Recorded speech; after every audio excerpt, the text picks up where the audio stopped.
his address, White House counselor Kellyanne Conway sounded defensive. Can you promise that the president will tell the truth tonight? Will he tell the truth? Yes, Jim, and can you promise that you will? Can you guarantee that the president's speech will pass a fact check? Because you're such a smart ass most of the time, and I know you want this to go viral. A lot of these people don't like you. The White House also struggled to explain what the president meant when he said some of his predecessors also wanted a wall. This should have been done by all of the presidents that preceded me, and they all know it.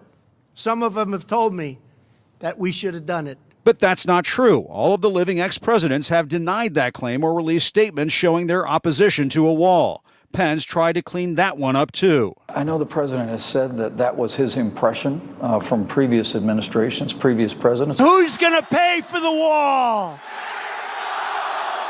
After once promising Mexico would pay for the wall, the president is expected to describe the situation at the border as a growing humanitarian and national security crisis.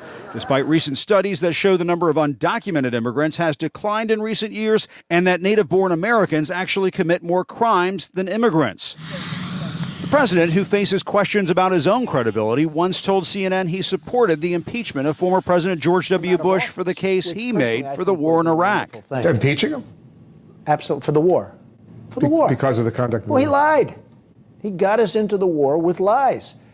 And, I mean, look at the trouble Bill Clinton got into with something that was totally unimportant. And they tried to impeach him, which was nonsense. And yet Bush got us into this horrible war with lies, by lying, by saying they had weapons of mass destruction, by saying all sorts of things that turned out not to be true. And the White House is continuing to make its case for the wall. Just before the president's speech tonight, Vice President Pence is up on Capitol Hill meeting with GOP lawmakers, very aware of the fact that there are some Republicans who are ready to bail on this president and reopen the government, whether he gets his wall or not. Wolf, that is part of the reason why the president is planning to go up to Capitol Hill and meet with Senate Republicans tomorrow. He doesn't want any defections at a critical time when he's trying to get that wall on the border, a case he'll make tonight in that speech from the Oval Office. Wolf. Very sensitive moment indeed. Jim Acosta at the White House, thank you. Joining us now, Democratic Congressman Eric Swalwell of California. He's a member of both the Intelligence and the Judiciary Committees. Congressman, thanks for joining us. Let me get your thoughts on the government shutdown in just a moment. But first, let me begin with all the breaking news, the latest truly stunning developments in the Paul Manafort case. You heard all of our reporting. Do you believe the new information just revealed by Manafort's attorneys, apparently unintentionally, is evidence of collusion between the Trump campaign and Russia? Yes, the Trump campaign met with and worked with Russian spies while Russia was interfering in our democracy. And those two individuals are the military officer that Paul Manafort was sharing polling data with, and Natalia Veselnitskaya, who set up the Trump Tower meeting and who was going all over the world, as we put in our minority report, bumping into members of Congress in odd places, working secretly on behalf of the Russian government, as the indictment says. That's what spies do, Wolf. And the Trump team never turned them away. They kept welcoming them. And this is why I think it's so important that Bob Mueller and special counsel team be able to sit down with President Trump. If he did not welcome this and he did not know about this, an innocent person would sit down and say, I had nothing to do with this. Only a guilty person would refuse to cooperate with this much evidence out there. But how would Manafort's sharing sensitive internal Trump campaign polling information with Konstantin Kilimnik, this Russian, flying to Madrid during the campaign while he was the campaign chairman, explain how you believe that would benefit the Trump campaign?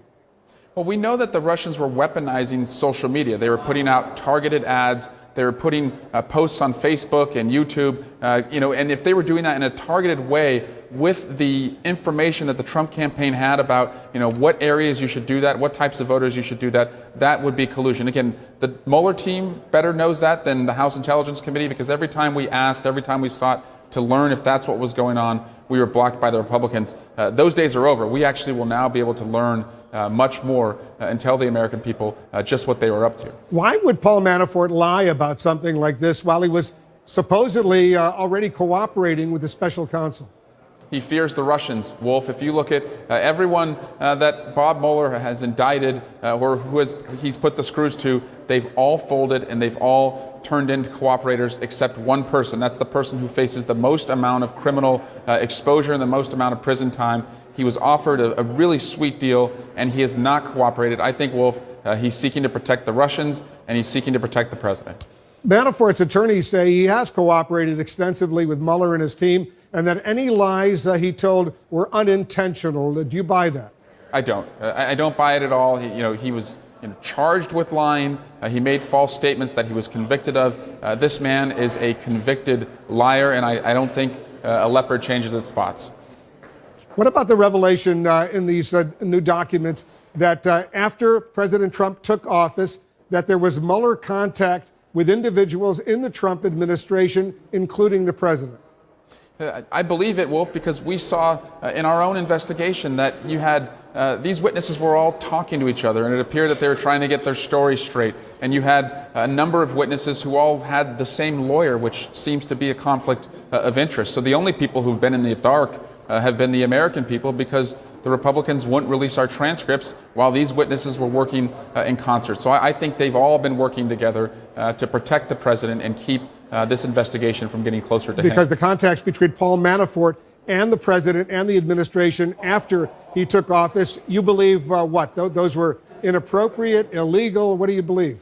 It's not what innocent people do, Wolf. And knowing the way that the president has dangled out there pardons, and he hasn't said affirmatively that he would not pardon Paul Manafort, I think we can conclude that Paul Manafort is, fishing for a pardon of sorts, and is not going to be a true cooperator if he believes that that is ultimately his way out of this. Let's turn to the government shutdown right now. Now on its 18th day, the president isn't budging on his demands for a border wall funding package, and he's about to take his case directly to the American public in his Oval Office address later tonight. Should Democrats offer some sort of compromise to the president, even if it's just a way to help him save face so the federal government can reopen fully?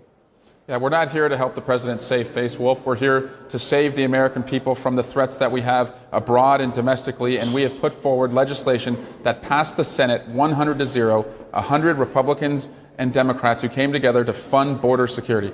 Donald Trump is not interested in border security. He is interested in border theater, and he's not interested in the facts, which is that there is a net outflow of immigration leaving this country right now, and that the majority of undocumented individuals overstayed their visa. So we should look at better enforcing that. So, Wolf, he can interrupt the Super Bowl in a couple weeks as far as I'm concerned. He is not getting a wall. Well, what would you say, Congressman, to those federal workers in your district and indeed across the country who want to see the Democrats at least offer some sort of compromise in order to reopen the government?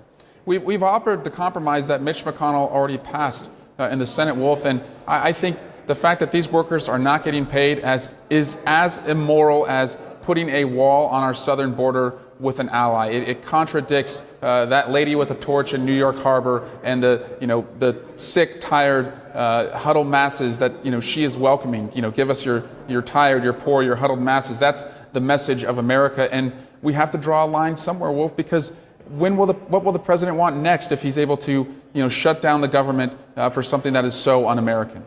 Congressman Swalwell, thank you so much for joining us.